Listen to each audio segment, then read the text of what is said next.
રાજકોટ અગ્નિકાંડના આરોપી સાગઠિયા સામે અપ્રમાણસર મિલકતનો ગુનો નોંધવામાં આવ્યો। સસ્પેન્ડેડ ટીપીઓ મનસુખ સાગઠિયા પાસેથી 10,55 લાખ રૂપિયાની અપ્રમાણસર મિલકત મળી આવી। સાગઠિયાની આવક કરતા 410% વધુ સંપત્તિ, કરોડોની મિલકત મળી આવતા ચકચાર।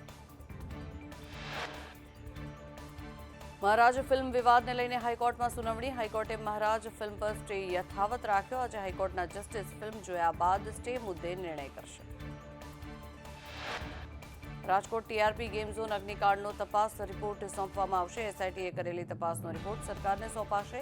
તપાસ રિપોર્ટ કોર્ટમાં રજૂ કરવામાં આવી શકે છે। એસઆઈટીના રિપોર્ટમાં મોટા ખુલાસાઓ પણ થઈ શકે છે। ભાજપના સાંસદ રાજેશ ચુડાસમાએ વિવાદાસ્પદ નિવેદન આપતા કહ્યું કે આ ચૂંટણીમાં નડ્યા છે એને આગામી 5 વર્ષ મૂકવાનો નથી। ભાજપ હિસાબ કરે કે ન કરે, હું પણ કરીશ। ચુડાસમાને તાલાલા બેઠક પર માત્ર 33 મતની લીડ મળી। કેબિનેટ બેઠકમાં લેવાયો મહત્વનો નિર્ણય। રાજ્ય સરકાર 7,500 શિક્ષકોની કાયમી ભરતી કરશે। 3 મહિનામાં ભરતી કરવામાં આવશે। ટાટ 1 અને 2 પાસ ઉમેદવારો માટે નિયમ બનાવી ભરતી કરાશે। રાજ્ય સરકારની 7,500 શિક્ષકોની ભરતી કરવાની જાહેરાતને નગર પ્રાથમિક શિક્ષક સંઘે આવકારી છે। નગર પ્રાથમિક શિક્ષણ સંઘના મહામંત્રી મનોજ પટેલે નિવેદન આપ્યું કે અમે ઉમેદવારોને સમર્થન જાહેર કર્યું હતું। લાંબા સમયથી ઉમેદવારો લડત ચલાવતા હતા। ટેટના ઉમેદવારોની ભરતીને લઈને મહત્વના સમાચાર। સરકાર દ્વારા જાહેરાત કરવામાં આવી। ટૂંક સમયમાં ટેટ 1 અને ટેટ 2ના ઉમેદવારોની ભરતી કરવામાં આવશે। ભરતી માટે ઉમેદવારો માંગ કરી રહ્યા હતા। રાજ્યમાં સ્કૂલ વાહન ચાલકોની હડતાલ સમેટી લેવામાં આવી। આરટીઓ અધિકારીઓ સાથેની બેઠકનો સુખદ અંત આવ્યો।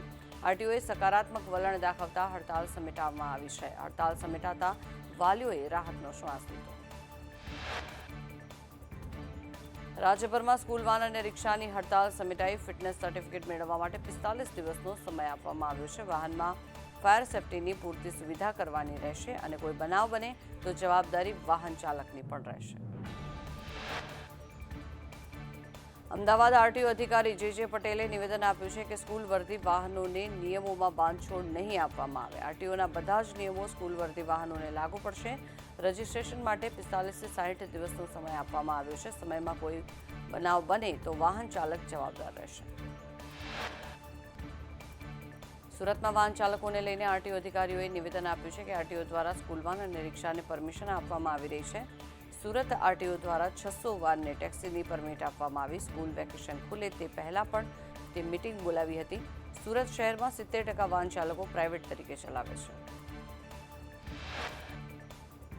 સ્કૂલ વાહન હડતાલ મુદ્દે હર્ષ સંઘવીએ કહ્યું કે સુરક્ષા વ્યવસ્થાની કાળજી રાખવી સરકારની જવાબદારી છે।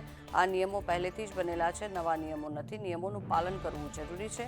વાલીઓ અને બાળકોની સુરક્ષા અગત્યની છે, માટે જ જે નિયમો છે તે નિયમોનું પાલન થાય તે ખૂબ જ જરૂરી છે।